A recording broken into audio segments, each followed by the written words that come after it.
মানিকগঞ্জ ৩ সদর সাটুরিয়া আসনে বাংলাদেশ খেলাফত মজলিস মনোনীত সংসদ সদস্য পদপ্রার্থী কেন্দ্রীয় নায়েবে আমির বাংলাদেশ খেলাফত মজলিস মুফতি সাঈদ নূর দামাত বরকাতুহুম হযরতকে আপনারা প্রায় মাহফিলে পান।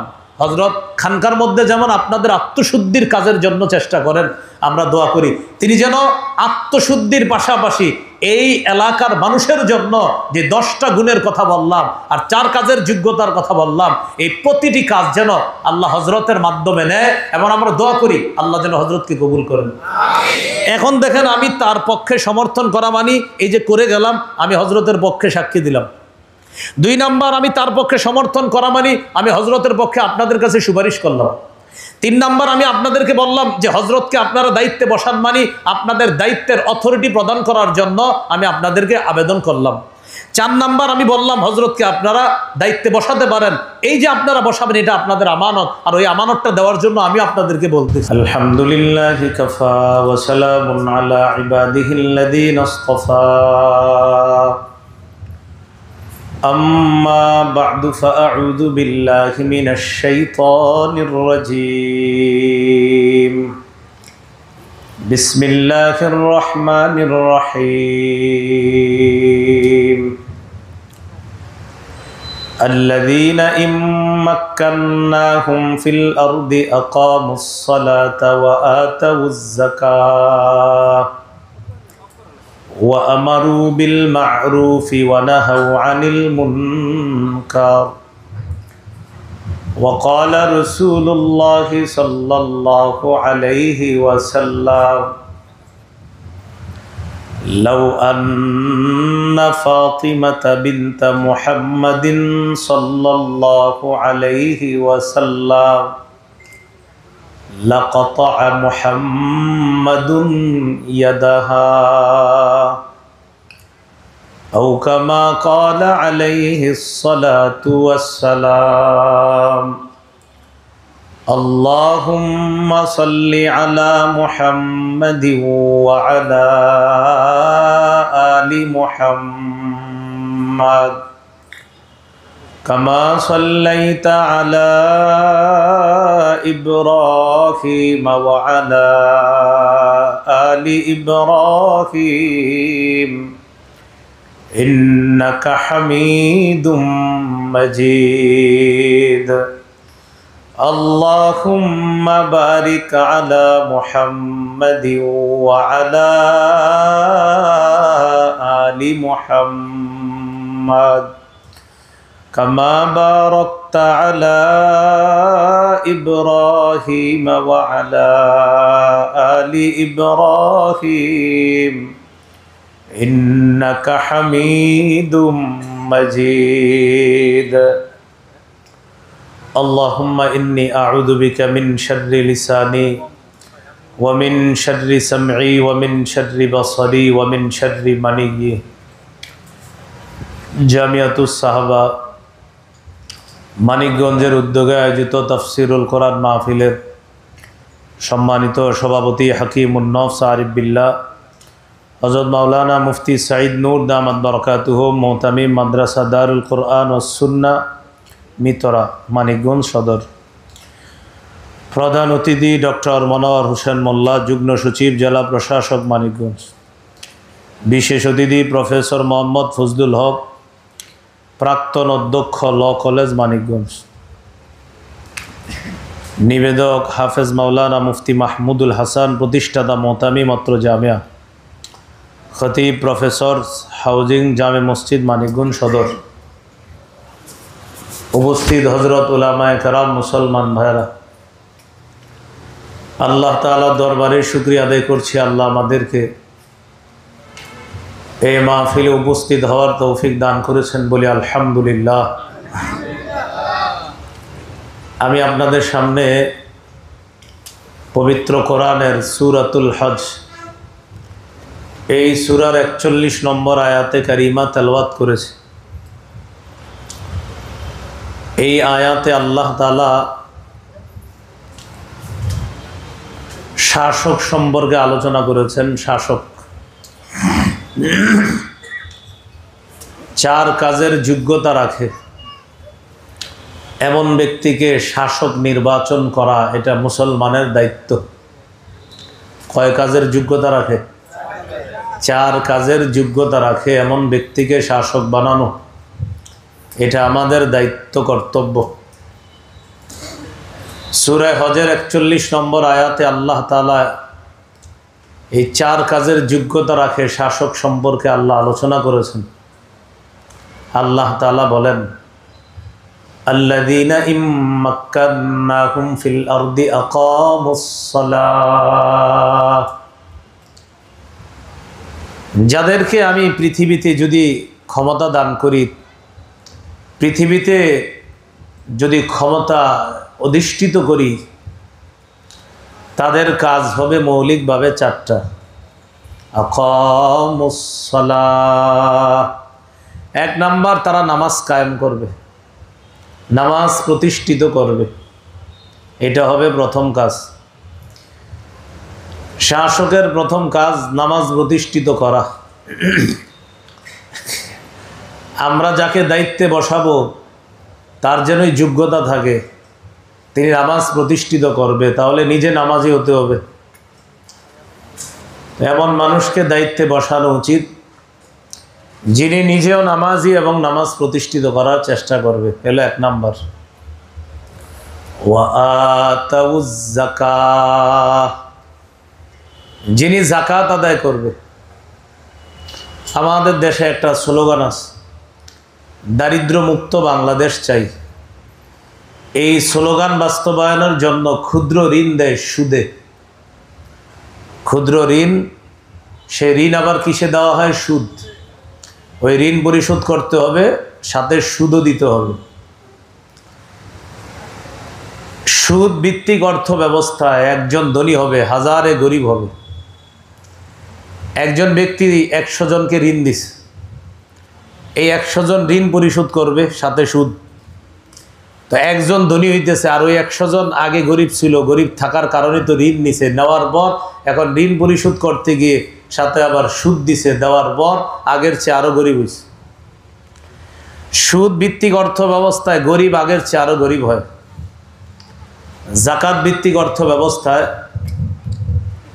এলাকার 10 জন ধনী মানুষ যদি 100 জনকে যাকাত দেয়, যাকাতের টাকা কি আবার ফেরত নিবে? ফেরত নিবে না।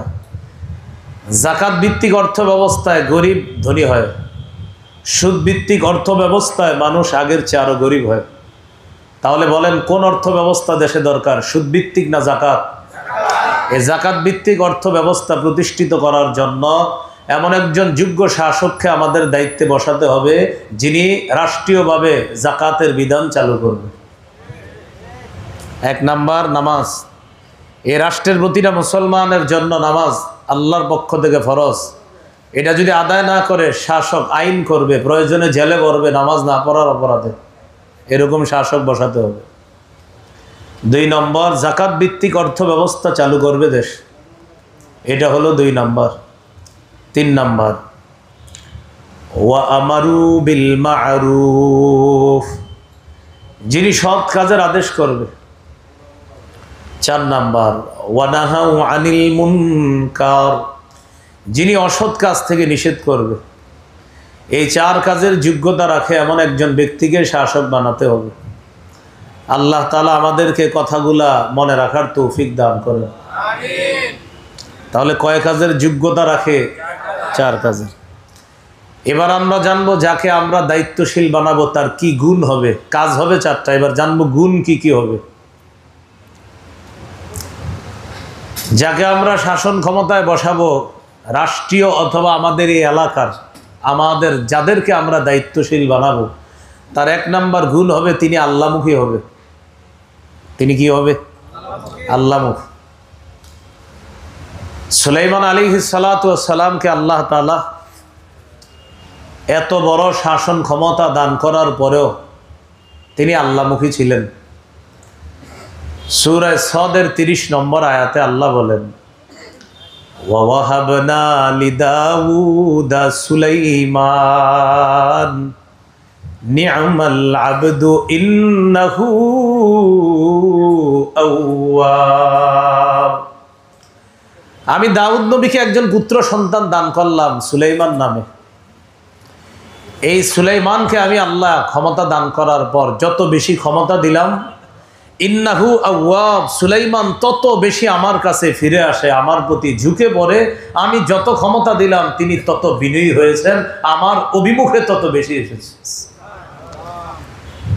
তাহলে মুসলিম শাসক যিনি হবে, মুসলমানদের দায়িত্বশীল যিনি হবে, তিনি দায়িত্ব যত বেশি পাবে তিনি তত বেশি আল্লাহমুখী হবে, যে আমার কোনো ভুল হয়ে যাচ্ছে না তো এজন্য তত বেশি আল্লাহমুখী হবে। নাকি বিদেশ টাকা পাঠাবে দায়িত্ব বেশি পাইলে? না, বরং আল্লাহমুখী হবে বেশি। সুলাইমান আলাইহিস সালামের কি পরিমাণ দায়িত্ব ছিল। সূরা আম্বিয়ার ৮১ নম্বর আয়াতে আল্লাহ বলেন, ওয়ালিসুলাইমান আর-রিহা আসিফাতান তাজরি বিআমরিহি ইলাল আরদিল্লাতী বারাকনা ফিহা। আমি সুলাইমান নবীর জন্য বাতাসকে অনুগামী করে দিছি, বাতাস ঝোড়ো হাওয়াকে তার অনুগামী করে দিছি। বাতাসের উপর সুলাইমান নবীর ক্ষমতা প্রতিষ্ঠিত করছি। সুলাইমান নবী বাতাসকে হুকুম করত, আমি আল্লাহ তাআলার হুকুম ছিল বাতাসের প্রতি, আমার নবী সুলাইমান তোমরা যা বলবে শুনবা। সকালে বলতেন অমুক জায়গায় যাওয়া দরকার, বাতাস মুহূর্তে ১ মাসের দূরত্বে পৌঁছায় দিতেন। তাহলে ক্ষমতা কি পরিমাণ! এত ক্ষমতা পাওয়ার পরেও ইন্নাহু আওয়াব, আল্লাহ বলে সুলাইমান নবী ছিলেন খুব বিনয়ী, আমার দিকে শুধু ঝুঁকে আসতো, ফিরে আসতো। ক্ষমতা যত বেশি তত বেশি আল্লাহমুখী। সুলাইমান আলাইহিস সালাম আর দাউদ নবীর ক্ষমতা সম্পর্কে আল্লাহ সূরাতুন নামলের ১৫ থেকে ১৯ নম্বর আয়াতে আলোচনা করছে। ওয়ালাকাদ আতাইনা দাউদা ওয়া সুলাইমানা ইলমা। আমি দাউদ এবং সুলাইমান নবীকে ইলম দান করলাম। ওয়াকাল আলহামদুলিল্লাহিল্লাযী ফাদ্দালানা আলা কাসীরিম মিন ইবাদিহিল মুমিনিন।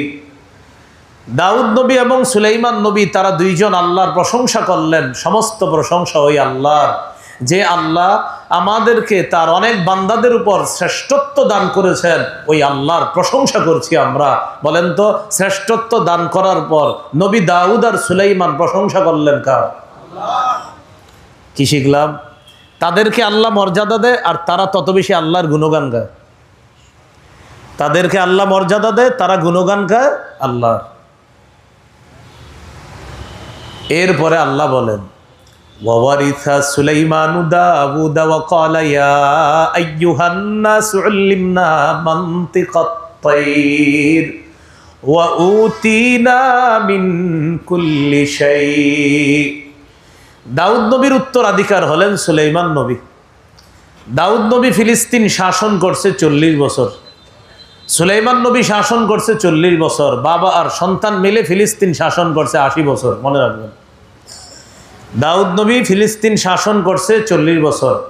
প্রায় ৭৩% অঞ্চল উনি শাসন করেছিলেন। কোন নবী? দাউদ নবী। আর সুলাইমান নবী তো পুরা ফিলিস্তিন সহ গোটা দুনিয়া শাসন করছে ৪০ বছর। এই বাবা আর সন্তান মিলে ফিলিস্তিন শাসন করছে ৮০ বছর। বনি ইসরাইল ফিলিস্তিন পুরাপুরি ফিলিস্তিনটাকে শাসন করছে প্রায় ৪৩৮ বছর। এই ৪৩৮ বছরের মধ্যে ৪০ বছর হলো ইমানি শাসন, আর সেই ৪০ বছর হলো দাউদ নবীর ৪০ বছর আর সুলাইমান নবীর ৪০ বছর। এই ৮০ বছর ছিল ইমানি শাসন। তাহলে ৪৩৮ বছরের মধ্যে ইমানি শাসন ছিল মাত্র ৮০ বছর, আর বাকিটা ছিল শিরিক পূজা, মূর্তি পূজার শাসন ছিল। এটা একটা হঠাৎ তথ্য বললাম মাঝে। দাউদ নবী ৪০, সুলাইমান নবী ৪০। সুলাইমান নবী যখন ক্ষমতায় অধিষ্ঠিত হলেন, সুলাইমান নবীকে আল্লাহ এত ক্ষমতা দিলেন, মানুষ জিন এগুলার পাশাপাশি পাখিদের উপর, বাতাসের উপরও ক্ষমতা দিলেন। সুলাইমান নবীর ভাষা দেখেন, আল্লাহ কোরআনে বলেন, ওয়াকালা ইয়া আইয়ুহান নাসু উল্লিমনা মানতিকাত তায়র। সুলাইমান নবী বললেন, হে জনগণ, আমাকে আল্লাহর পক্ষ থেকে পাখির ভাষা বোঝার যোগ্যতা দেওয়া হয়েছে। ওয়া উতিনা মিন কুল্লি শাই, আমাকে সব প্রকারের নিয়ামত দান করা হয়েছে। এবার দেখেন শেষে কি বলে, বলেন তো, পাখি ভাষার, এই যে পাখির ভাষা, এটা বোঝার যোগ্যতা দিছে কে? সব নিয়ামত দিছে কে?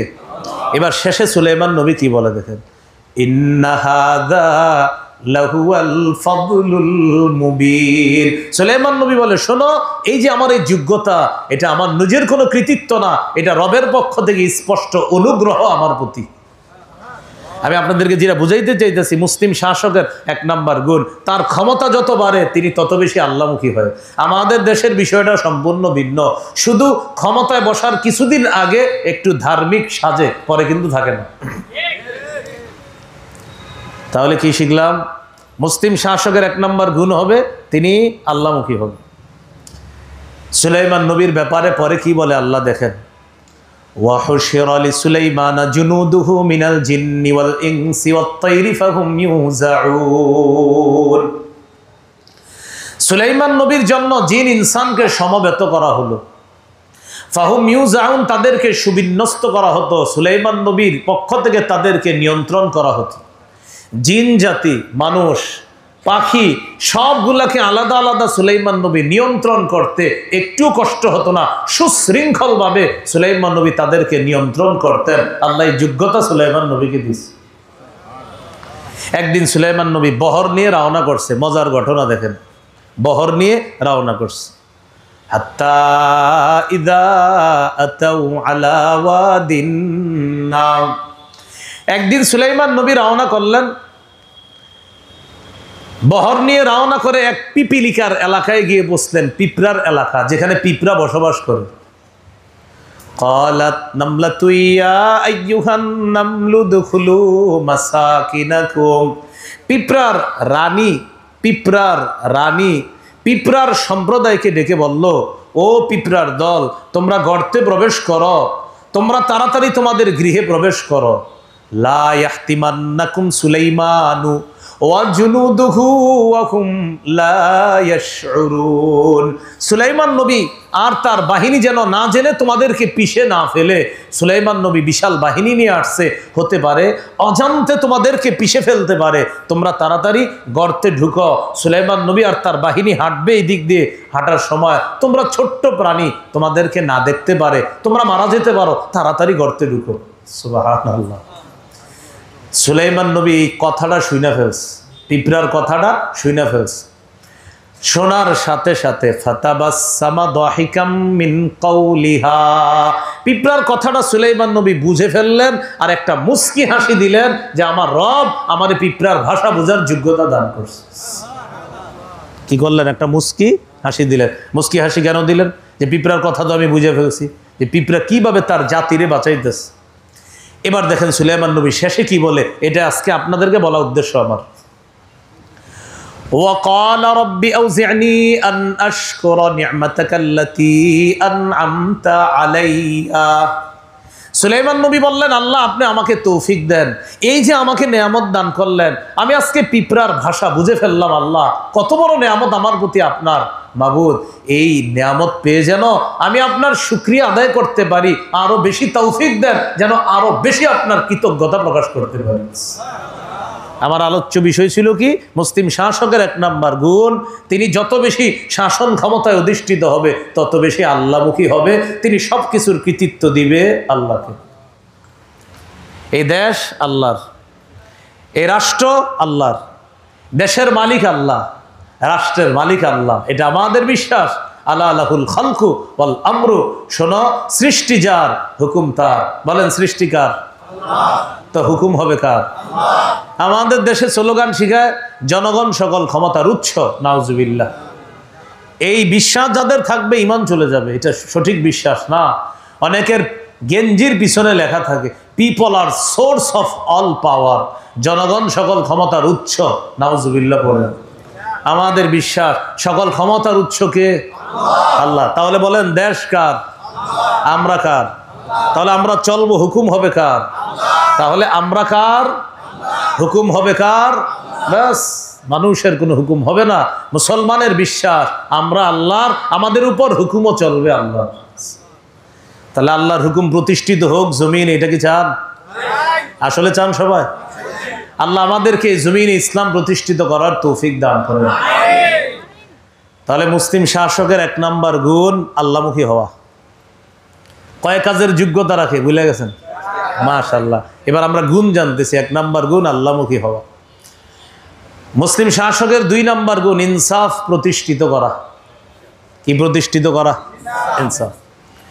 সূরা সদের 26 নম্বর আয়াতে আল্লাহ বলেন, 23 নম্বর পারা 13 নম্বর পৃষ্ঠা সূরা সদ 26 নম্বর আয়াতে আল্লাহ বলেন, ইয়া দাউদ ইন্না জাআলনাকা খলিফাতান ফিল আরদ ফাহকুম বাইনান নাসি বিল হক ওয়ালা তাত্তাবি'ল হাওয়া ফায়ুদিল্লাকা আন সাবিলিল্লাহ। হে দাউদ, আমি আপনাকে পৃথিবীতে খলিফা বানাইলাম। ফাহকুম বাইনান নাসি বিল হক, আপনি মানুষের মাঝে ইনসাফ প্রতিষ্ঠিত করেন। হে দাউদ, আমি আপনাকে জমিনে খলিফা বানাইলাম, আপনি পৃথিবীতে ইনসাফ প্রতিষ্ঠিত করেন।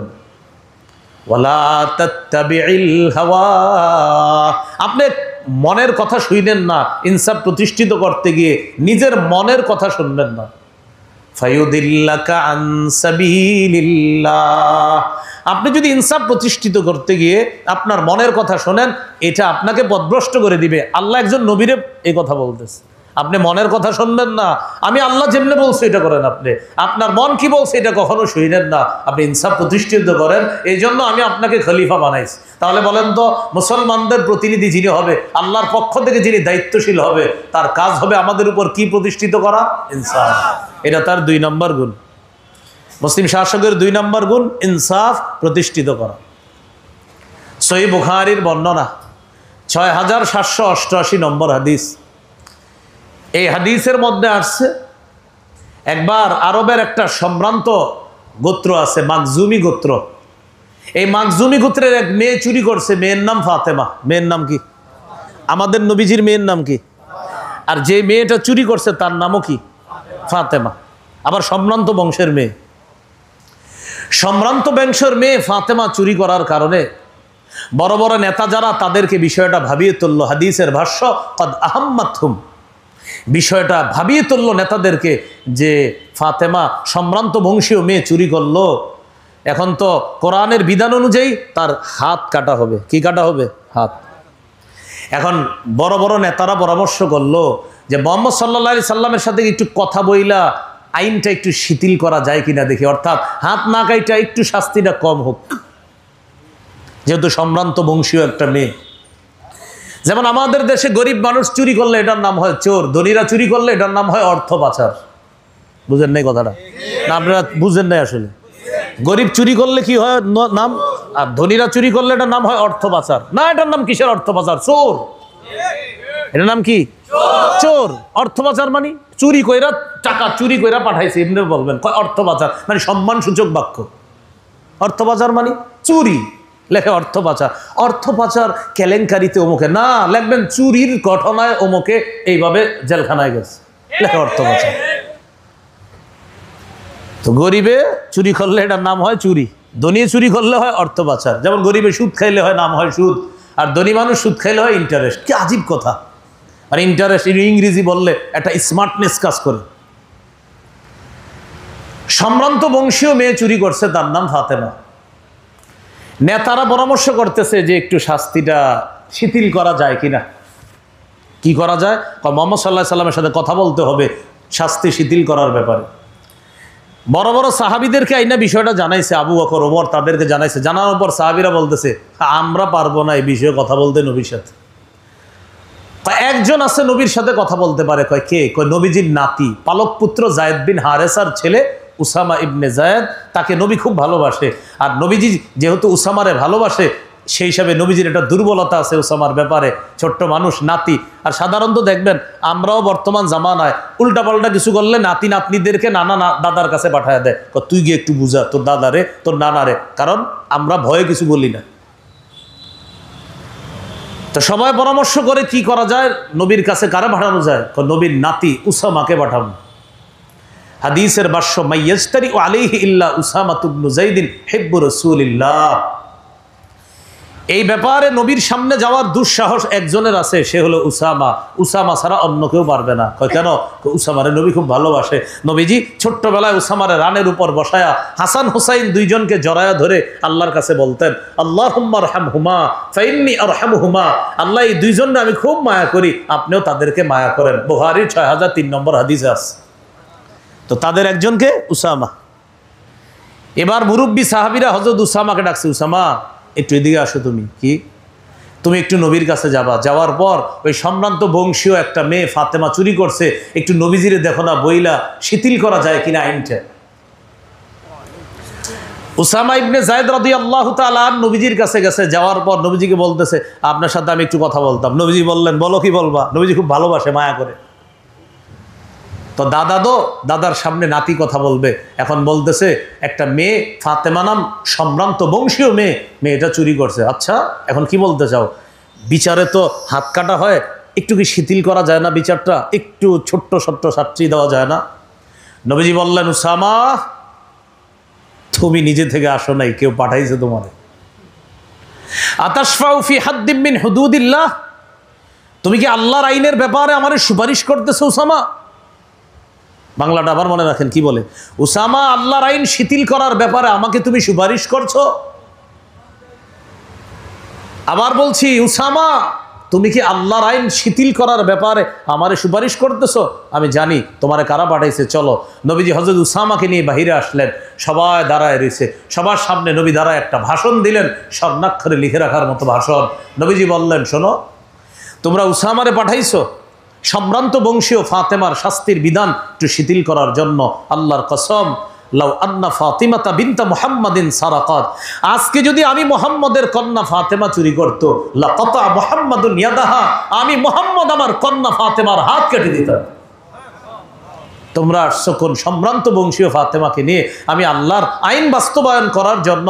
আমার কন্যা ফাতেমা, সেই পরিচয় আমি দেখতাম না, কারণ বিধানটা আল্লাহর বিধান শিথিল করার প্রশ্নই আসে না, এটা করাই যাবে না। এটার নাম ইনসাফ। কি নাম? ইনসাফ। মাশাআল্লাহ, এই পোস্টারেও লেখা আছে, সুশাসন ও ইনসাফ ভিত্তিক সমাজ গঠন। আমাদের মানিকগঞ্জের পীর সাহেব, আলহামদুলিল্লাহ, ওনাদের মতো ভালো ভালো মানুষরা যদি এগিয়ে আসে, মাঠে ময়দানে এসে কাজ করে, আমরা আশাবাদী দেশের মানুষ ভালো কিছু পাবে ইনশাআল্লাহ।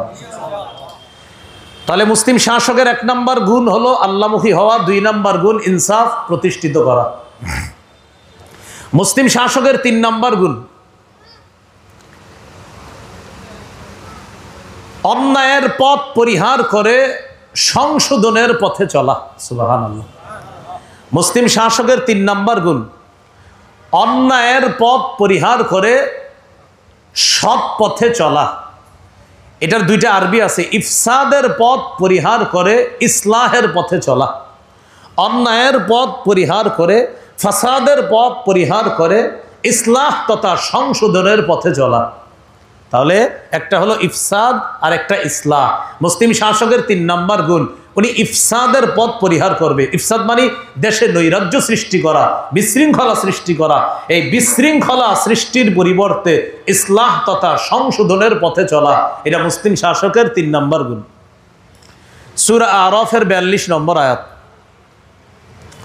এই আয়াতে আছে, আল্লাহ পাক রব্বুল আলামিন বলেন, মুসা আলাইহিস সালাতু ওয়াস সালাম যখন তুর পাহাড়ে যাবে তাওরাত কিতাব আনার জন্য, আল্লাহ তাআলা বললেন, মুসা নবীকে আমি 30 দিন এতেকাফের জন্য নির্বাচন করলাম। মুসা নবী 30 রাত তুর পাহাড়ে এতেকাফ করবে, তারপর তারে আমি তাওরাত কিতাব দিয়ে দিব। আল্লাহ বলেন, 30 রাতটাকে আমি আবার 10 দিয়ে 40 বানায়া দিলাম। কোরআনের ভাষা হলো, ওয়া আদনা মুসা 30 লাইলা, আমি মুসা নবীকে 30 রাতের ওয়াদা করলাম। আতমামনাহা বিআশরিন, এরপরে আরো 10 দিয়ে এটাকে পূর্ণ করলাম। 30 আর 10 কত হয়? 40। এই 40 রাত তিনি ইতিকাফ করবে, তারপর তারে আমি তাওরাত কিতাব দিয়ে দিব। এখন একটু বুঝেন, মুসা নবী যে জাতিকে ছেড়ে চলে আসবে তাওরাত কিতাব নেওয়ার জন্য, এখন জাতির দায়িত্ব পালন করতে হবে একজন। মুসা নবী তখন তার ভাই হারুন নবীকে দায়িত্ব দিলেন। কি বললেন দেখেন, ওয়াকালা মুসা লিআখিহি হারুন আখলুফনি ফি কওমি ওয়া আসলিহ ওয়ালা তাত্তাবি' সাবিলাল মুফসিদিন। মুসা নবী তার ভাই হারুনকে বললেন, উখলুফনি ফি কওমি, আমার অবর্তমানে আমার জাতির উপর আপনি আমার প্রতিনিধি হবেন, আপনি দায়িত্ব পালন করবেন। সাথে সাথে বললেন ওয়া আসলিহ, আপনি সংশোধনের পথে চলবেন। ওয়ালা তাত্তাবি' সাবিলাল মুফসিদিন, যারা ফাসাদ সৃষ্টি করে আপনি তাদের পথে অনুসরণ করবেন না। মুসা নবী তার ভাই হারুনকে বললেন, আপনি ইসলাহের পথে চলবেন, সংশোধনের পথে চলবেন, যারা ফাসাদ সৃষ্টি করে তাদের পথে আপনি চলবেন না। তো যারা ফাসাদ সৃষ্টি করে তাদেরকে প্রতিহত করা এটাও ইসলামী রাষ্ট্রের দায়িত্ব, কর্তব্য। মুসলিম শাসকের 3 নাম্বার গুণ হবে এই রাষ্ট্রের মধ্যে যারা বিশৃঙ্খলা, নৈরাজ্য সৃষ্টি করে, যারা ক্ষমতার অপব্যবহার করে, যারা নামে মাত্র কিছু ভয়ঙ্কর চরিত্র ব্যবহার করে মানুষের সম্পদ লুণ্ঠন করে, মানুষের অর্থ লুণ্ঠন করে, যারা মানুষের অধিকার খর্ব করে, তারা হলো দেশে নৈরাজ্য সৃষ্টিকারী। এই তাদেরকে প্রতিহত করে ইসলাহ তথা এ দেশকে সংশোধন করা যায় যেভাবে, এই পথে চলবে মুসলিম শাসকের। এটা 3 নাম্বার গুণ। তিনি দেশকে সুন্দর করবে, বিশৃঙ্খলা আর নৈরাজ্যতা থেকে দেশকে হেফাজত করবে। এটা মুসলিম শাসকের 3 নাম্বার গুণ। তাহলে কি শিখলাম? ইসলাহের পথে চলবে, ইফসাদের পথ পরিহার করবে, সংশোধনের পথে চলবে, আর নৈরাজ্যের পথ পরিহার করবে। যারা নৈরাজ্য সৃষ্টি করে তাদেরকে দমন করবে।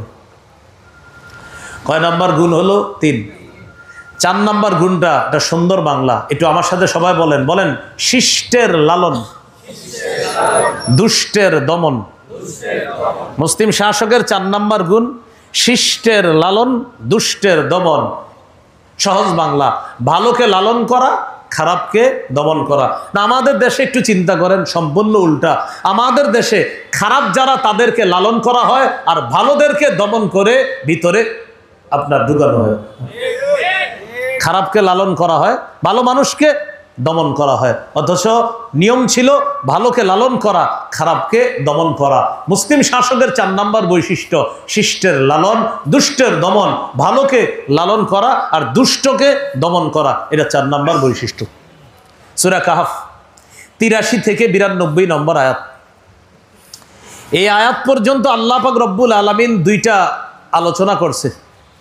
জুলকরনাইন বাদশার ঐতিহাসিক 2টা সফরের কথা বলছে। মনে রাখবেন, তার সফর মোট 3টা। জুলকরনাইন বাদশার বৈশ্বিক সফর মোট কয়টা? 3টা। এই 83 থেকে আপনার 92 নম্বর আয়াত পর্যন্ত 2টি সফর, এরপরে আবার 97 নম্বর আয়াত পর্যন্ত 3 নম্বর সফর। কিন্তু আমার আলোচ্য বিষয়ের সাথে সম্পর্ক হলো 83 থেকে 92 নম্বর আয়াত পর্যন্ত 2টি সফর। আমাদের 4 নম্বর আলোচনা চলতেছে, শিষ্টের লালন, দুষ্টের দমন। জুলকরনাইন বাদশাহ এমন এক বাদশাহ যাকে আল্লাহ পাক রব্বুল আলামিন সব উপকরণ দান করছে। 16 নম্বর পারায় তার সম্পর্কে আলোচনা আছে। 16 পারার একদম প্রথম পৃষ্ঠার শেষে ওই সূরা কাহফের 83 নম্বর আয়াত থেকে শুরু হয়েছে, আর 2 নম্বর পৃষ্ঠায় লম্বা আলোচনা। যাদের ঘরে কোরআনের বাংলা অনুবাদ আছে দেখবেন, মজা পাবেন। হাফিজি কোরআন মাজিদ অনুযায়ী 16 পারা 1 নম্বর পৃষ্ঠার একদম শেষের লাইনটা দেখবেন, ওয়াসআলুনাকা আন যিল কারনাইন কুল সাআতলু আলাইকুম মিনহু যিকরা। বাস 1 নম্বর পৃষ্ঠা শেষ। এরপরে 2 নম্বর পৃষ্ঠা শুরু, ইন্না মাক্কাদনা লাহু ফিল আরদ ওয়া আতাইনাহু মিন কুল্লি শাইইন সাবাবা। এটা 2য় পৃষ্ঠা শুরু। এখন আসেন কি বলে আল্লাহ। নবীজিকে বলতেছে, নবী আপনাকে জুলকরনাইন বাদশাহ সম্পর্কে মানুষ জিজ্ঞাসা করবে, আপনি বলেন আমি তোমাদেরকে তেলাওয়াত করে শোনাচ্ছি জুলকরনাইন বাদশাহ কে। এবার আল্লাহ বলেন, ইন্না মাক্কাদনা লাহু ফিল আরদ, আমি পৃথিবীতে তার ক্ষমতা প্রতিষ্ঠিত করেছি, সারা দুনিয়াতে। সুবহানাল্লাহ। ওয়া আতাইনাহু মিন কুল্লি শাইইন সাবাবা, আমি তাকে সব কিছুর উপকরণ দান করেছি। উপকরণের ব্যাখ্যা হলো, জুলকরনাইন বাদশাহ যেখানে যাইতেন যা প্রয়োজন হতো ওই উপকরণ আল্লাহ ব্যবস্থা করে দিতেন। কারণ ওর তো পুরো পৃথিবী সফর করবে আপনার। এখন খালি একটু মনে রাখেন, তার প্রথম বৈশ্বিক সফরটা হয়েছে পৃথিবীর একদম পশ্চিম প্রান্তে। কোন প্রান্তে? দ্বিতীয় সফরটা হলো পৃথিবীর একদম পূর্ব প্রান্তে। একটা হলো সূর্য অস্ত যাওয়ার স্থানে, আরেকটা সূর্য উদয়স্থলে। বাস এইভাবে সহজে মনে রাখবেন, একটা সফর সূর্য অস্ত গিয়েছে যেখানে, আরেকটা হলো যেখান থেকে সূর্য উদয় হয়। জুলকারনাইন বাদশাহ সফরের উদ্দেশ্যে রওনা করলেন, দাওয়াতি কার্যক্রম পরিচালনা করতেছেন। যাইতে যাইতে তিনি পৌঁছে গেলেন পৃথিবীর একদম পশ্চিম প্রান্তে। কোরআনের ভাষা হলো জুলকারনাইন বাদশাহ যাইতে যাইতে তিনি পৌঁছে গেলেন কোথায়? এমন জায়গায়, ওয়াজাদাহা তাগরুবু ফি আইনিন হামিআতি ওয়া ওয়াজাদা ইনদাহা কওমা। তিনি গিয়ে দেখলেন সূর্যটা যেন একটা কাদাযুক্ত জলাশয়ের মধ্যে ডুবে যাচ্ছে সূর্যটা। সেখানে জুলকারনাইন বাদশাহ পৌঁছে গেলেন। কিসের মধ্যে? একটা জলাশয় যুক্ত কাদা, অথবা বলতে পারেন কাদাযুক্ত জলাশয়, মানে কঠিন অন্ধকার, আবার কাদাযুক্ত, আবার পানি মিশ্রিত, এমন একটা জায়গায় সূর্যটা ডুবতেছে। সেখানে উনি পৌঁছে গেলেন। কোন বাদশাহ? জুলকারনাইন। ওয়াওয়াজাদা ইনদাহা কওমা, তিনি একটা জাতি পাইলেন সেখানে। সেই জাতির উপর আল্লাহ জুলকারনাইন বাদশার ক্ষমতা প্রতিষ্ঠিত করলেন। তিনি তাদের উপর ক্ষমতায় অধিষ্ঠিত হলেন, তাদের বাদশাহ জুলকারনাইন। এবার জুলকারনাইন বাদশাহ তাদেরকে দাওয়াত দেওয়া শুরু করলেন। তাদেরকে দাওয়াত দেওয়ার সময় এবার আল্লাহ বলে দিলেন, ও বাদশাহ শোনেন, কুলনা ইয়া জুলকারনাইন ইম্মা আন তুআযিবা ওয়া ইম্মা আন তাত্তাখিযা ফীহিম হুসনা। ও বাদশাহ জুলকারনাইন, এই যে জাতির কাছে আসলেন, তাদের ব্যাপারে আপনার দুটি অপশন আছে। হয়তো আপনি তাদেরকে শাস্তি দিবেন, না হয় তাদের ব্যাপারে আপনি ভালো কিছু গ্রহণ করবেন। আমি আল্লাহ আপনাকে ক্ষমতা দান করলাম। জুলকারনাইন বাদশাহ বলতেছে, আল্লাহ আমি তাদের ব্যাপারে দুটি বিষয় গ্রহণ করব। এক, আমার দাওয়াত শোনার পর যারা ভালো হবে তাদেরকে আমি লালন করব। আমার দাওয়াত পাওয়ার পরেও যারা জালেম থাকবে, যারা জুলুম করবে, ওদেরকে আমি দমন করব। আমার আলোচ্য বিষয় মনে আসেনি? মুসলিম শাসকের 4 নাম্বার গুণ ভালোকে লালন করা, দুষ্টকে দমন করা। বাদশাহ জুলকারনাইন বলে দিলেন, আল্লাহ ওরা যদি জুলুম করে, আমি সঠিক কথা বলার পরেও তবে ওদেরকে আমি দমন করব। আর যদি ওরা আমার কথা শোনে, তাহলে আমি তাদেরকে লালন করব, সুন্দর ব্যবহার করব। তো জুলকারনাইন বাদশাহ বললেন, আল্লাহ পাক রব্বুল আলামিনকে জুলকারনাইন বাদশাহ ওইটা জানায়া দিলেন। ক্বালা আম্মা মান যালামা ফাসাউফা নুআযিবু। আল্লাহ যে ব্যক্তি জালেম হবে, যে ব্যক্তি জুলুম করবে, আমি তাকে অবশ্যই শাস্তি দিব। যে জুলুম করবে আমি তাকে শাস্তি দিব। এরপরে আছে ওয়া আম্মা মান আমানা ওয়া আমিলা সালিহা ফালাহু জাযাআনিল হুসনা। আর যে ব্যক্তি ঈমান আনবে, নেক কাজ করবে, তার জন্য উত্তম প্রতিদান রয়েছে, তার জন্য উত্তম প্রতিদান। আমিও তার সাথে ভালো ব্যবহার করব, আর মৃত্যুর পর আল্লাহ আপনি তো প্রতিদান দিবেনই। সুবহানাল্লাহ। কি শিখলাম?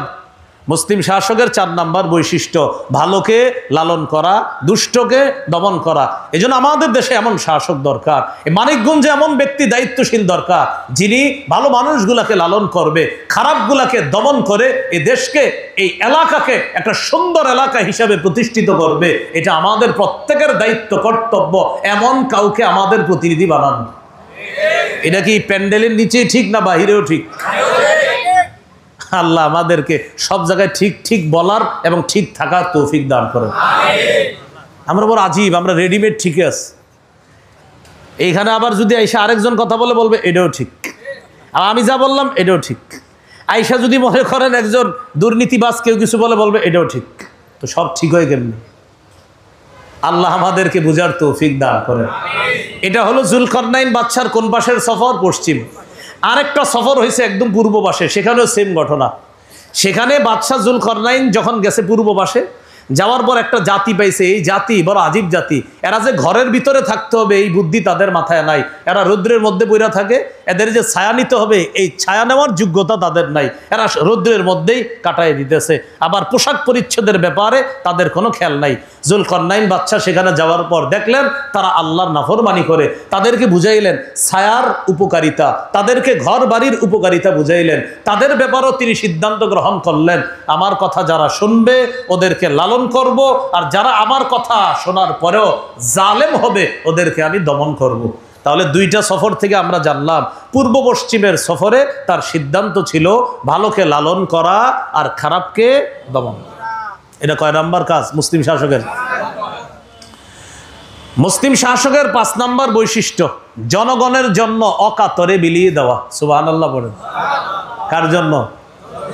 বিষয়টা এমন না যে আমি আগে আমারটা ঠিক করি, আগামী 5 বছর খালি আমি ঠিক করবো আমার পকেট, এরপরে যদি আরো থাকি কিছুদিন তাহলে জনগণেরটা একটু চিন্তা করবো। বিষয়টা এমন না, কিন্তু জনগণের জন্য অকাতরে বিলিয়ে দেওয়া, এটা হলো কয় নম্বর বৈশিষ্ট্য?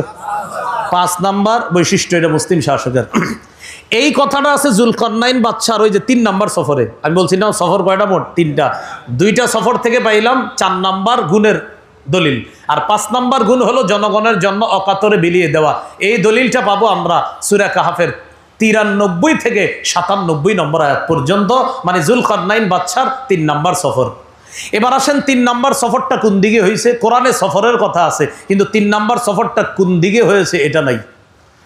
তাহলে এই জায়গাটা তথ্য মনে রাখবেন। বাদশাহ জুলকারনাইনের বৈশ্বিক সফর কয়টা কোরআনে আসছে? 2টা। কোন দিকে এটাও আছে। আর 3 নম্বর সফরের কথা কোরআনে আছে, কিন্তু কোন দিকে এটা কোরআনে নেই। তবে মুফাসসিরিনে কেরাম লেখছেন যে 3 নম্বর সফরটা তার হয়েছে উত্তর দিকে। এটা মুফাসসিরে কেরামের অভিমত।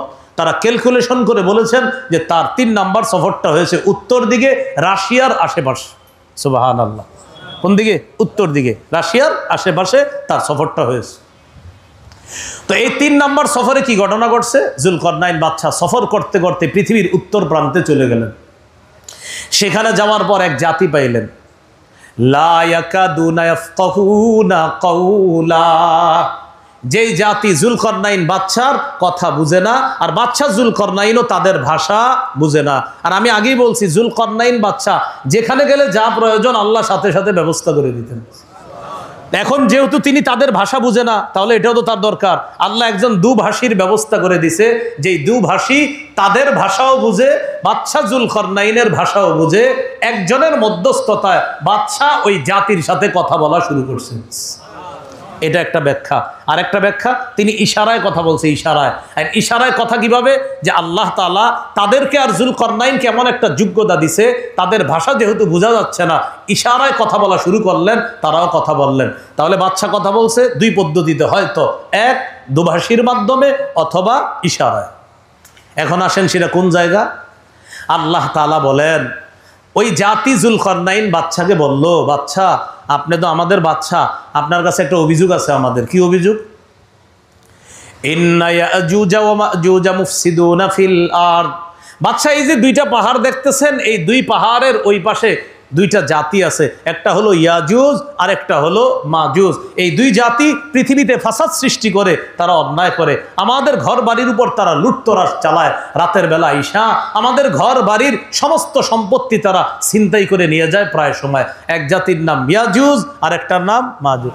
শুনছেন নি ইয়াজুজ মাজুজের কথা? এই সেই জাতি।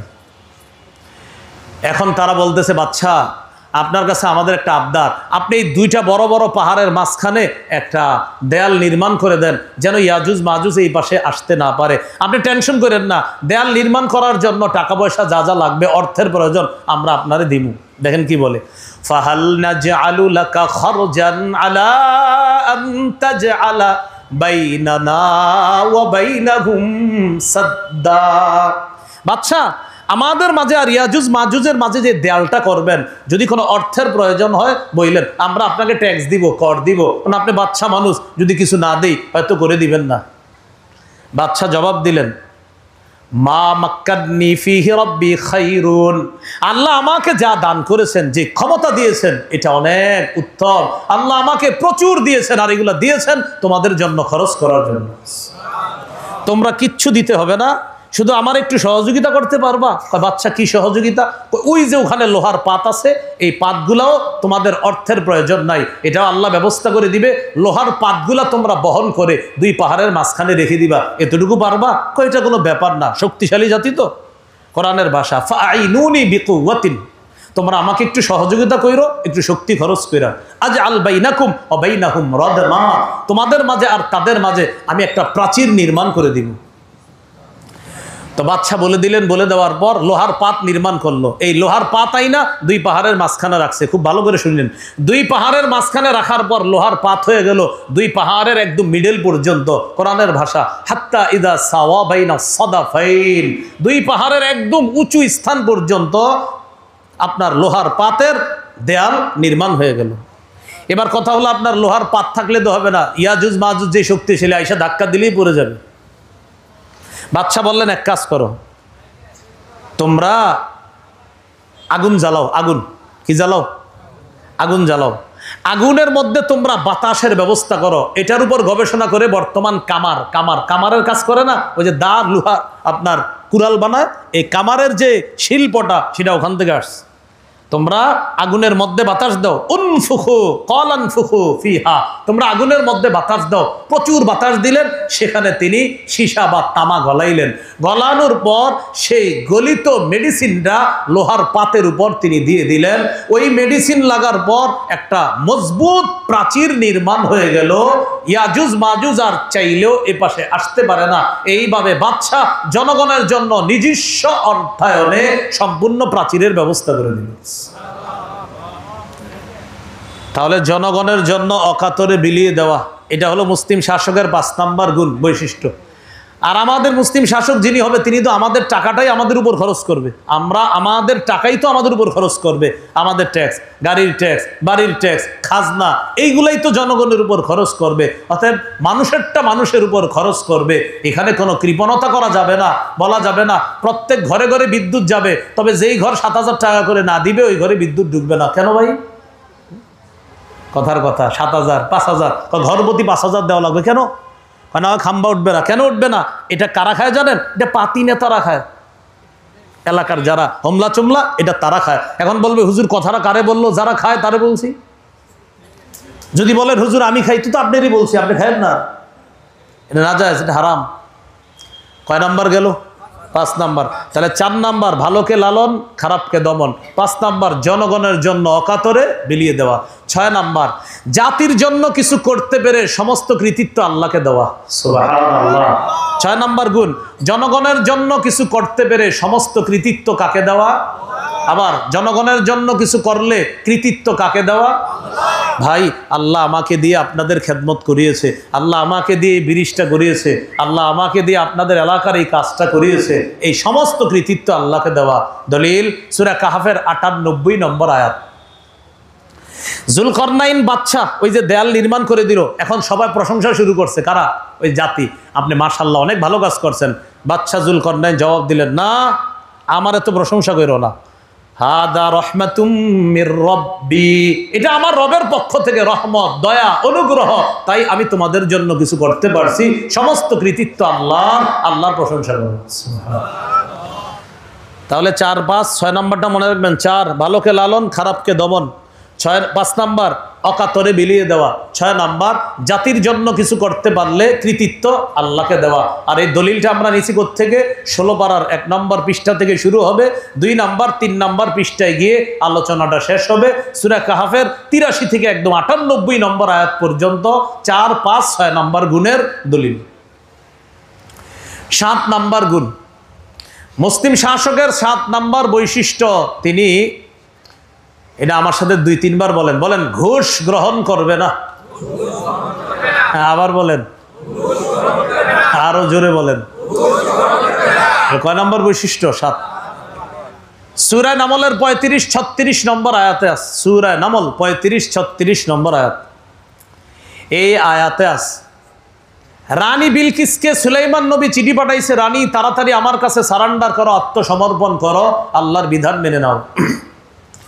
রানী বিলকিস তার শক্তিশালী বাহিনীর সাথে পরামর্শ করছে কি করা যায়। শক্তিশালী বাহিনী বলল, রানী আপনি আমাদেরকে যা বলবেন আমরা সেটাই করব। রানী বলল, আফতুনি ফি আমরি মা কুনতু কাতিআতান আমরান হাত্তা তাশহাদুন, তোমরা পরামর্শ দাও, আমি তো তোমাদের পরামর্শ ছাড়া কিছু করি না।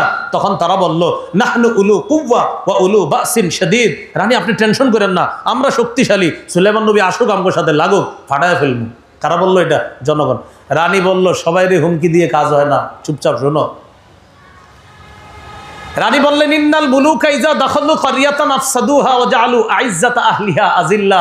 সুলাইমান নবী এমন বাদশা কোন এলাকায় যদি যায়, ওই এলাকার নেতাদেরকে অপদস্থ করে ছাড়ে, আর অন্য যারা আছে তাদের উপর ক্ষমতা প্রতিষ্ঠিত করে, আর খারাপ মানুষগুলাকে এলাকা থেকে বের করে দেয়। এই বাদশা হলেন সুলাইমান নবী। এই বাদশা হলেন কোন নবী? সুলাইমান। অতএব আমাদের এলাকায় যদি আসে আফসাদুহা, এলাকাকে একদম তছনছ করে দিবে, ওয়াজআলু আইজ্জাতা আহলিহা আযিল্লা। আর এলাকার নেতৃত্বে আমরা যারা আছি, এই যে শিরিক করি, আমরা নিজেদেরকে খোদা বলি, খবর আছে আমগরে আজিল্লা বানায়া ছাড়বে। আজিল্লা মানে অপদস্থ বানায়া ছাড়বে। রানী বলতেছে, দাঁড়াও একটা বুদ্ধি করি। কয় কি?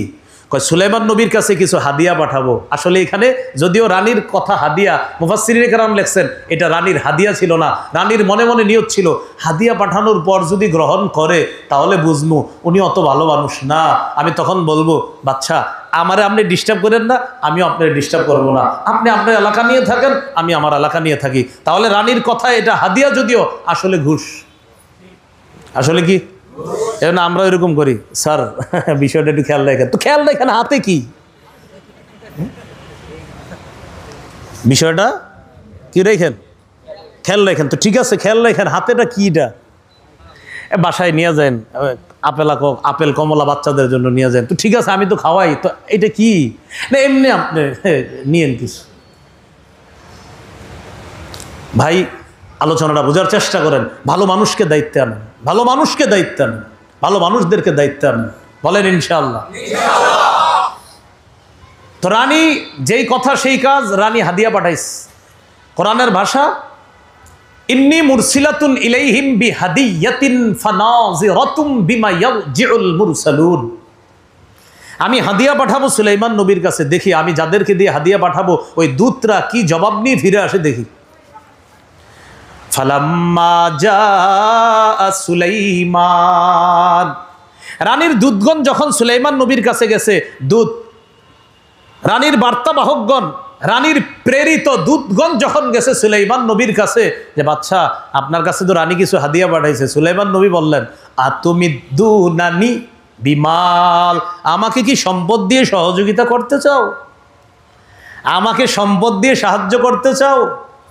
ফামা আতানি আল্লাহু খায়রুম মিম্মা আতাকুম, আল্লাহ আমারও যা দান করছে এটা অনেক বেশি উত্তম, তোমাদেরকে যা দিছে এর চাইতে কোটি গুণ বেশি আল্লাহ আমারে দান করছে। আমারে কিনতে আসছো? রানীর নিয়ত ছিল এটা যদি গ্রহণ করে তখন বলবো, বাচ্চা আপনি আমার ডিস্টার্ব করেন না, আমি আমার এলাকায় রাজত্ব কায়েম করি, আপনি আপনারটা নিয়ে থাকেন। সুলাইমান নবী যখন ফেরত দিলেন, রানী বুঝতে পারছে না কাজ হবে না। তখন রানী কি করলো? সুলাইমান নবীর কাছে এসে বলল ইন্নী আসলামতু মা সুলাইমান লিল্লাহি রাব্বিল আলামিন, আমি সুলাইমান নবীর সাথে আল্লাহর কাছে আমি আত্মসমর্পণ করে নিলাম, আমিও মুসলমান হয়ে গেলাম। তাহলে মুসলিম শাসকের 7 নম্বর বৈশিষ্ট্য, উনি ঘুষ গ্রহণ করবে না। কি গ্রহণ করবে না? তাহলে ঘুষ এটা 2 সিস্টেমে, অনেক সময় হাদিয়া নাম দেওয়া হয় কিন্তু আসলে ঘুষ।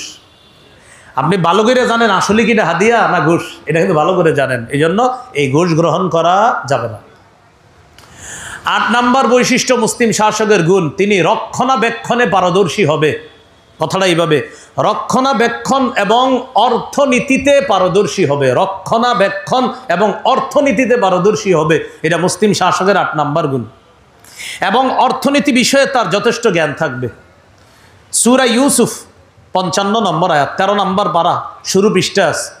ইউসুফ নবী ওই জামানার বাদশাকে বললেন, ইজআলনি আলা খাজাইনিল আরদ, আমাকে দেশের খাদ্য মন্ত্রণালয়ের দায়িত্ব দেন। কেন? অন্যদেরকে দিলে তারা আমানতের খেয়ানত করবে, আপনার মন্ত্রণালয় একদম খায়া দিবে, কয়দিন পরে কিচ্ছু পাইবেন না খুঁজে। তাহলে কি করা দরকার? আমাকে অর্থ মন্ত্রণালয়ের দায়িত্ব দেন। ইন্নী হাফিজুন আলিমুন, আমি রক্ষণাবেক্ষণকারী, আবার আলিমুন, আবার অর্থনীতি সম্পর্কে আলিমুন, আমার যথেষ্ট জ্ঞান আছে। আমি বুঝবো রাষ্ট্রের এই অর্থ মন্ত্রণালয়টা, খাদ্য মন্ত্রণালয়টা কিভাবে পরিচালনা করলে আগামী 7 দুগুণে 14 বছর ভালোভাবে চলবে, এটা আমি ইউসুফ নবী ভালো বুঝি। আল্লাহ আমাকে এই জ্ঞান দান করেছেন, অতএব আপনি আমাকে এই খাদ্য মন্ত্রণালয়ের দায়িত্বটা আমারে দিয়ে দেন। তাহলে রক্ষণাবেক্ষণ এবং অর্থনীতিতে পারদর্শী হতে হবে। রক্ষণাবেক্ষণ অর্থনীতিতে পারদর্শী।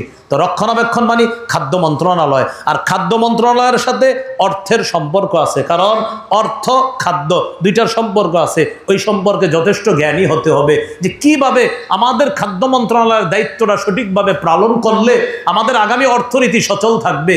এই যোগ্যতা যিনি শাসক হবেন, দায়িত্বশীল হবেন, তার থাকতে হবে। সুদের যোগ্যতা থাকা মানে অর্থনীতিবিদ হওয়া না। জাকাত ভিত্তিক অর্থ ব্যবস্থার যোগ্যতা যার আছে সে হলো মূলত আসল অর্থনীতিবিদ। আমি আগেই বলছি শুরুতে, সুদে আরো ফকির হইবেন আগের চেয়ে, আর জাকাত ভিত্তিক অর্থ ব্যবস্থায় আগের চেয়ে আরো ধনী হবেন ইনশাআল্লাহ। তাহলে 8 নাম্বার রক্ষণাবেক্ষণ এবং অর্থনীতিতে পারদর্শী হওয়া। 9 নম্বর আমানতদার হওয়া। মুসলিম শাসক কিদার হবে? আমানতদার। সূরা নিসার 58 নম্বর আয়াতে আছে, ইন্নাল্লাহা ইয়া'মুরুকুম আন তুআদ্দুল আমানাতি ইলা আহলিহা। আল্লাহ তোমাদেরকে আদেশ করেছেন তোমরা যেন আমানত যথাযথ জায়গায় রাখো। দেখেন এরপরে বলছে, ওয়াইজা হাকামতুম বাইনান নাস আন তাহকুমু বিল আদল। যখন তোমরা মানুষের মাঝে বিচার করবা, ইনসাফের সাথে বিচার করবা। দেখেন তো আমানতের কথাটার সাথে সাথে আল্লাহ বিচারের কথা আনছে। কেন? যে শোনো, বিচার ব্যবস্থা পালন করতে গিয়ে আমানতটা রক্ষা কইরো, কারণ তুমি একজন শাসক, তোমার দ্বারা যেন আমানতের খেয়ানত না হয়। এখানে একটু আমার সাথে বলেন 4 কাজের যোগ্যতা রাখে, 10 গুণে গুণান্বিত ব্যক্তিকে দায়িত্বশীল বানানো, আমাদের আমানত, দায়িত্বে বসে আমাদের অধিকার প্রতিষ্ঠিত করা, দায়িত্বশীলের আমানত। আমরা দায়িত্বশীল বসানো এটা আমাদের আমানত, বুঝা শুই না দায়িত্বশীল বানানো এটা আমাদের আমানত, আর উনি সেখানে বসার পর আমাদের অধিকার প্রতিষ্ঠিত করা এটা তার আমানত। এখন কি বুঝলাম? আমাদেরটা যদি আমরা সঠিকভাবে পালন না করি ধরা খাবো, ওনারটা যদি উনি সঠিকভাবে পালন না করে উনিও ধরা খাবে। আমি একটু পরে বলছি, আমাদের বিষয়টা একটু পরে বলছি। তাহলে 9 নাম্বার মুসলিম শাসকের গুণ, তিনি আমানতদার হবেন। কি হবেন ভাই? 10 নাম্বার গুণ, সর্বশেষ গুণ মুসলিম শাসকের, কোরআন সুন্নাহ অনুযায়ী বিচার করবে। কি অনুযায়ী? কোরআন সুন্নাহ অনুযায়ী বিচার করবে। মুসলিম শাসকের 10 নাম্বার গুণ, তিনি কোরআন সুন্নাহ অনুযায়ী বিচার করবে। সূরা মাইদার 40 থেকে 50 নম্বর আয়াতে আল্লাহ পাক রব্বুল আলামিন বলেছেন, ওয়া আনিহকুম বাইনাহুম বিমা আনজালাল্লাহ। আপনি মানুষের মাঝে বিচার করেন বিমা আনজালাল্লাহ, ওই বিচার ব্যবস্থা দিয়ে যে আল্লাহ নাজিল করছেন, ওই পদ্ধতিতে যে আল্লাহ নাজিল করছেন, এইভাবে মানুষের মাঝে কোরআন সুন্নাহ অনুযায়ী আপনি বিচার করেন। আয়াতের শেষের দিকে আছে 50 নম্বর আয়াতে, আফা হুকমাল জাহিলিয়াতি ইয়াবগুন ওমান আহসানু মিনাল্লাহি হুকমান লিকাউমি ইউকিনুন। তারা কি জাহিলি যুগের আইন কানুন চায়? অথচ বলো আল্লাহর চাইতে শ্রেষ্ঠ বিচারক আর কার বিচার হতে পারে? বলেন কার বিচার শ্রেষ্ঠ? আল্লাহ। কার বিচার শ্রেষ্ঠ? আল্লাহর বিচার শ্রেষ্ঠ। তাহলে 10 নাম্বার কোরআন সুন্নাহ অনুযায়ী বিচার করা। কয়টা হলো? 10 গুণ। 10টি গুণ আবার আমি বলি। 1 নাম্বার মুসলিম শাসকের 1 নাম্বার গুণ হলো তিনি আল্লাহমুখী হবেন। 2 নাম্বার ইনসাফ প্রতিষ্ঠিত করা, এটা সব ধর্মে ছিল। 3 নাম্বার তিনি ইফসাদের পথ পরিহার করবেন, তিনি অন্যায়ের পথ পরিহার করে ইসলাহ তথা সংশোধনের পথে চলবেন। 4 নাম্বার শিষ্টের লালন, দুষ্টের দমন। 5 নাম্বার জনগণের জন্য অকাতরে বিলিয়ে দেওয়া। 6 নাম্বার জনগণের জন্য কিছু করতে পেরে সব কৃতিত্ব কাকে দেওয়া? আল্লাহকে দেওয়া। 7 নাম্বার তিনি ঘুষ গ্রহণকারী হবে না। 8 নাম্বার রক্ষণাবেক্ষণ এবং অর্থনীতিতে তিনি পারদর্শী হবে, যথেষ্ট জ্ঞান রাখতে হবে। 9 নম্বর আমানতদার হবে। 10 নাম্বার তিনি কোরআন সুন্নাহ অনুযায়ী বিচার প্রতিষ্ঠিত করবেন, বিচার ব্যবস্থা চালু করবেন। এখন আসেন আমার সাথে 4টা কথা বলেন। বলেন সাক্ষী, সুপারিশ, প্রতিনিধি, আমানত। আবার সাক্ষ্য, সুপারিশ, প্রতিনিধিত্ব, বলেন আমানত। এবার বলেন আমি কাউকে, বলেন সমর্থন করা মানি তার পক্ষে সাক্ষী হওয়া। আমি কাউকে সমর্থন করা মানি তার পক্ষে সুপারিশ করা। আমি কাউকে সমর্থন করা মানি তাকে খেটে খাওয়া মানুষের প্রতিনিধিত্বের অথরিটি প্রদান করা। আমি কাউকে সমর্থন করা মানি আমার আমানত তার পক্ষে রাখা। এই 4 কথা মাথায় রেখা আগামী দিনে পা চালাইবেন, হাত চালাইবেন, নাও ধরা হয়ে যাবেন। আমি আবার বলছি, আমি তো আমার আলাইনা ইল্লাল বালাগ, আমি কাজ হইলে আপনাদেরকে পৌঁছায় দিলাম, মানলে ভালো, না মানলে ধরা খাবেন। আবার বলছি 4টি কথা। আমি কাউকে সমর্থন করছি মানে আমি তার পক্ষে সাক্ষী দিচ্ছি। 2 নাম্বার, আমি কাউকে সমর্থন করছি মানে আমি তার পক্ষে সুপারিশ করছি। 3 নাম্বার, আমি কাউকে সমর্থন করছি মানে জনগণের প্রতিনিধিত্বের অথরিটি তাকে আমি প্রদান করছি। হ্যাঁ, খেটে খাওয়া মানুষের প্রতিনিধিত্ব সে করতে পারবে, এটা আমি করছি। 4 নাম্বার, আমি কাউকে সমর্থন করছি মানে তার পক্ষে আমার আমানতটা আমি রাখছি। এই 4টি বিষয় মাথায় রাখা। তাহলে 4টার মধ্যে একটা আছে আমানত। কি আছে বলেন তো? তাহলে আমি কারোর পক্ষে সমর্থন করা মানে আমি তার পক্ষে, যেমন মনে করেন পীর সাহেব, আলহামদুলিল্লাহ ইনশাল্লাহ আমরা পীর সাহেবের জন্য দোয়া করি, তিনি যেন খানকার কাজও করে, মাদ্রাসার কাজও করে, এলাকার জন্য যেন কাজ করতে পারে। আল্লামা মামুনুল হক হাফিজাহুল্লাহর পক্ষ থেকে আমাদের সকলকে সালাম দেওয়া হয়েছে, বাংলাদেশ খেলাফত মজলিসের পক্ষ থেকে সালাম দেওয়া হয়েছে। মানিকগঞ্জ 3 সদর সাটুরিয়া আসনে বাংলাদেশ খেলাফত মজলিস মনোনীত সংসদ সদস্য পদপ্রার্থী কেন্দ্রীয় নায়েবে আমির বাংলাদেশ খেলাফত মজলিস মুফতি সাঈদ নূর দামাত বরকাতুহুম হযরতকে আপনারা প্রায় মাহফিলে পান। হযরত খানকার মধ্যে যেমন আপনাদের আত্মশুদ্ধির কাজের জন্য চেষ্টা করেন, আমরা দোয়া করি তিনি যেন আত্মশুদ্ধির পাশাপাশি এই এলাকার মানুষের জন্য যে 10টা গুণের কথা বললাম আর 4 কাজের যোগ্যতার কথা বললাম, এই প্রতিটি কাজ যেন আল্লাহ হযরতের মাধ্যমে নেয়, এবং আমরা দোয়া করি আল্লাহ যেন হযরতকে কবুল করেন। এখন দেখেন, আমি তার পক্ষে সমর্থন করা মানি এই যে করে গেলাম, আমি হযরতের পক্ষে সাক্ষী দিলাম। 2 নাম্বার, আমি তার পক্ষে সমর্থন করা মানি আমি হযরতের পক্ষে আপনাদের কাছে সুপারিশ করলাম। 3 নাম্বার, আমি আপনাদেরকে বললাম যে হযরতকে আপনারা দায়িত্বে বসান মানি আপনাদের দায়িত্বের অথরিটি প্রদান করার জন্য আমি আপনাদেরকে আবেদন করলাম। 4 নাম্বার, আমি বললাম হযরতকে আপনারা দায়িত্বে বসাতে পারেন, এই যে আপনারা বসাবেন এটা আপনাদের আমানত, আর ওই আমানতটা দেওয়ার জন্য আমি আপনাদেরকে বলতেছি। তাহলে এই 4টা বিষয় মনে রাখবেন যে আমি কাউকে সমর্থন করা সাক্ষী দিলাম, সুপারিশ করলাম, মানুষের প্রতিনিধিত্বের অথরিটি তাকে প্রদান করলাম। 4 নাম্বার, আমি আমার আমানতটা তার পক্ষে রাখলাম। তাই আগামীতে আপনি মাথায় রাখতে হবে, আমার আমানত উল্টা জায়গায় যেন না যায়, আমার সুপারিশ অন্যায়ের পক্ষে যেন না যায়, আমার সাক্ষী অন্যায়ের পক্ষে যেন না যায়, আমি জনগণের প্রতিনিধি কোনো খারাপ মানুষকে যেন না বানাই। এই কথা 4টা মাথায় রেখে আগামী দিনে হাত চালাবেন, পা চালাবেন, আর মুখ চালাবেন। বলেন ইনশাআল্লাহ। কথাগুলো কি মনে থাকবে ইনশাআল্লাহ? আল্লাহ আমাদের সকলকে একসাথে যেন আমরা ইনসাফ ভিত্তিক একটা বাংলাদেশ গঠন করার জন্য সবাই চেষ্টা করতে পারি। বিশেষ করে যারা ইসলামের জন্য কাজ করছে আমরা তাদের জন্য দোয়া করব। ইসলাম প্রতিষ্ঠার জন্য যতগুলো ইসলামী দল কাজ করতেছে আমরা প্রত্যেকের জন্য দোয়া করব। আগামীতে আমি বাস এতটুকু বুঝি, ইসলামকে এদেশের মূলে দেখতে চাই আমরা ইনশাআল্লাহ। এতদিন তো অনেক কিছু করলাম, একবার একটু ইসলামকে এদেশে প্রতিষ্ঠিত করে আমরা অন টেস্ট একটু দেখতে পারি। কি টেস্ট? অন টেস্ট একটু টেস্ট করে দেখেন না, কি করে দেখেন, টেস্ট করে দেখেন ইনশাল্লাহ। আমি তো বলি 1 বছরের জন্য যদি হয়ে যায়, এই 1 বছর ইতিহাসে স্বর্ণাক্ষরে লেখা হয়ে যাবে।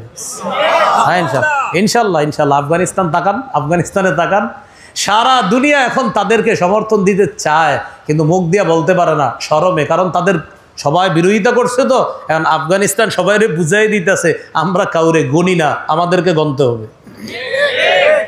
এরা এখন কাউরে গণে না। আমেরিকা এদের সাথে সুসম্পর্ক করতে চায়, আফগানিস্তান বলে আইন কানুন মাইনা আসো সুসম্পর্ক করতে, বাকি আমরা যা বলবো সেটা মানতে হবে, তোমাদের কোনো কথা মানার পক্ষে না।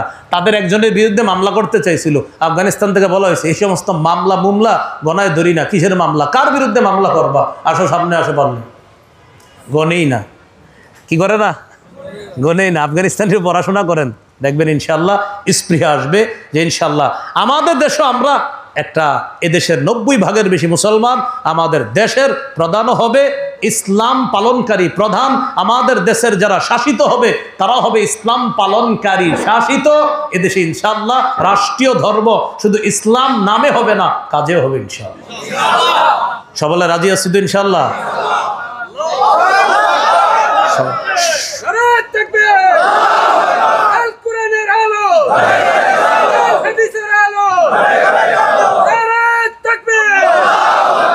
হাত উঠাইছেন কিন্তু মনে রাখবেন। হ্যাঁ, আল্লাহ আমাদের সকলকে কথাগুলা মনে রেখে আগামীতে আমরা যেন কাজ করতে পারি আল্লাহ তৌফিক দান করেন। সুবহানাল্লাহি ওয়া বিহামদিহি সুবহানাকাল্লাহুম্মা ওয়া বিহামদিক আশহাদু আল্লা